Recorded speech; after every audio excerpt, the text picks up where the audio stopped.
we journeyed on from there, and after a while, we sort of put a bit of structure around it. Mhm. So how did you meet Tony Rapo?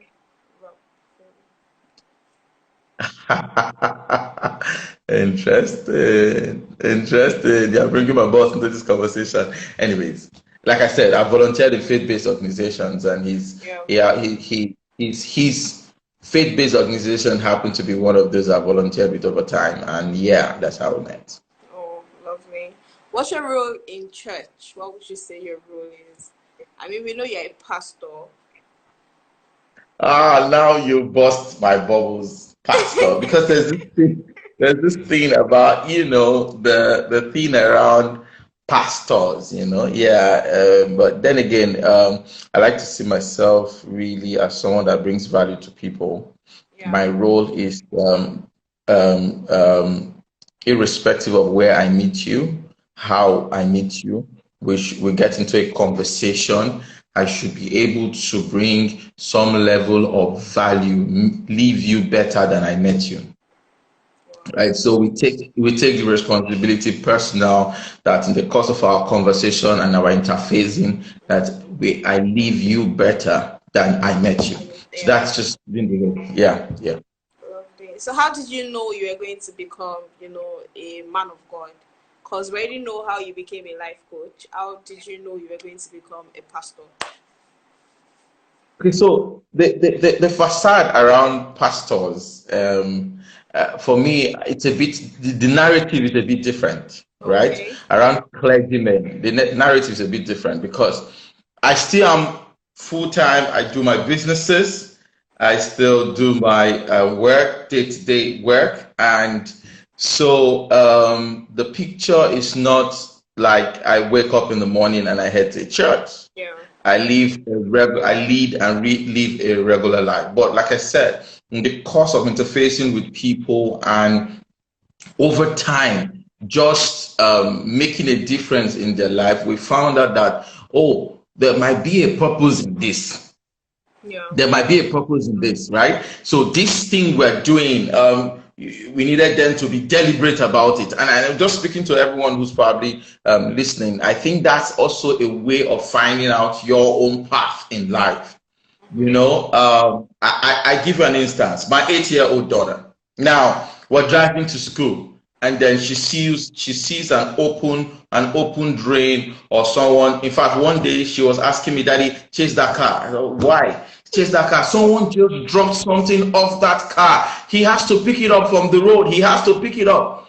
And how could he just drop something on the road? Who will pick it up? He's creating a litter, I guess. So for me, I've already started seeing her passion in sustainability, in environmental, in cleanliness, in some level of order. I don't know how it's going to play out as she grows, but you just find purpose in that thing that makes you most uncomfortable, Wow. that thing that gives you or causes you the most, if you like, pain. If you have something that is really a point to make you worry, it's something that you should do something about. You should do something about. So if your thoughts are always straying to leadership, politics, why is this thing not right? Why it's not right. I think it's a pointer that you might just be on your path to fixing it. Wow. That's lovely. So speaking of your beautiful daughter, what would you do if she comes to you now and say, or she comes to you in 10 years and say, okay, Daddy, I want to be not a gospel artist, hip hop or a rap artist, what would you do? Or she wants to become an actress, or if she wants to go into the entertainment industry. I love the arts. I love the art. I listen to a wide spectrum of music, by the way. I love the art. I love good production. Would Yeah. you call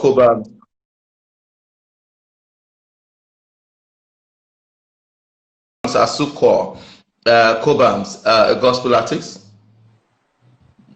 No, Not no. exactly. Yeah. It's one of my favorite acts, actually. I feel it's one of the most talented people alive. Yeah. You get it? Mm-hmm. So I encourage all forms of art. If she says she's going to become an artist, you see, there's nothing like a gospel artist. Like you want to paint. You're either an artist or you're not. You're either delivering value or you're not. You're either singing value or you're singing trash. Yeah. It's not, there is no sound that is called gospel sound. There are different genres of music. There is no genre called gospel. There's reggae, there's pop, there's high life. There's no genre called gospel. It's either in your music you're delivering value, or your value could be in your beat, it could be in the message, it could be, but whatever you're doing, you must be bringing some form of value to humanity. And for the child I bring up, she wants to go into the arts. She will get all the support, 100% support. Call it photography. She wants to be a chef. If she wants to be a chef, she wants to be. I mean, I was trying to fix her hair the other day, and I made one interesting move. You know, I like to brag when it comes to this. I made one interesting move, and like, Daddy, how did you do that? I said, well, you know what? I was planning to own a female-only salon, and she was like, I think, Daddy, you should still do it. And every day in the last 3 months, she keeps reminding me, you know, you said you're going to open a female-only salon, and I said, don't worry, Soma, maybe you might be the one to help me do that sometime. You know, Wow. so I will support the arts anytime, any day. Wow, that's wonderful. How would you say the pandemic has affected your church? My church. My church. By the way, I don't have a church. By the way, I don't have. Hold on. I'll just throw you under the bus there.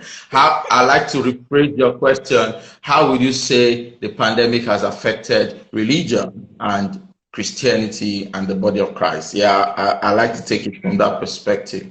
Now, the pandemic has affected not just religious gatherings or religious institutions. The pandemic has affected life as we know it, Mm-hmm. right?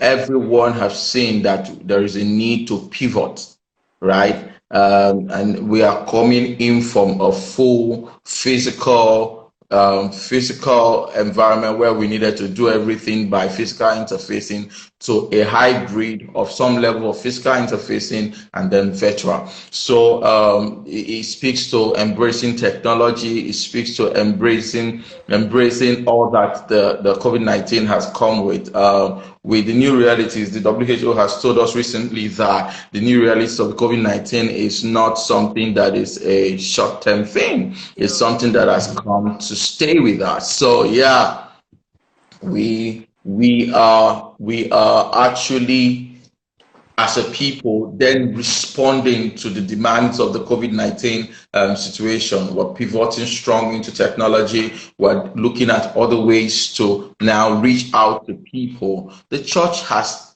right from time, that has never been about the building. Actually, the church that Jesus came to die for was not in any building. In fact, Jesus had a nomadic movement. People always moved with him, and he found a place to always just talk to them. For Christ, it was about value. It was about making people better than who they were when he met them, which speaks to why we took our own drive from there. So yes, the church has changed radically, and the church is pivoting to something totally new, which is a hybrid of a physical and more of a virtual reality, and then we're embracing technology. Yeah. So, from what you said, is it safe to say that you don't think it's going to end?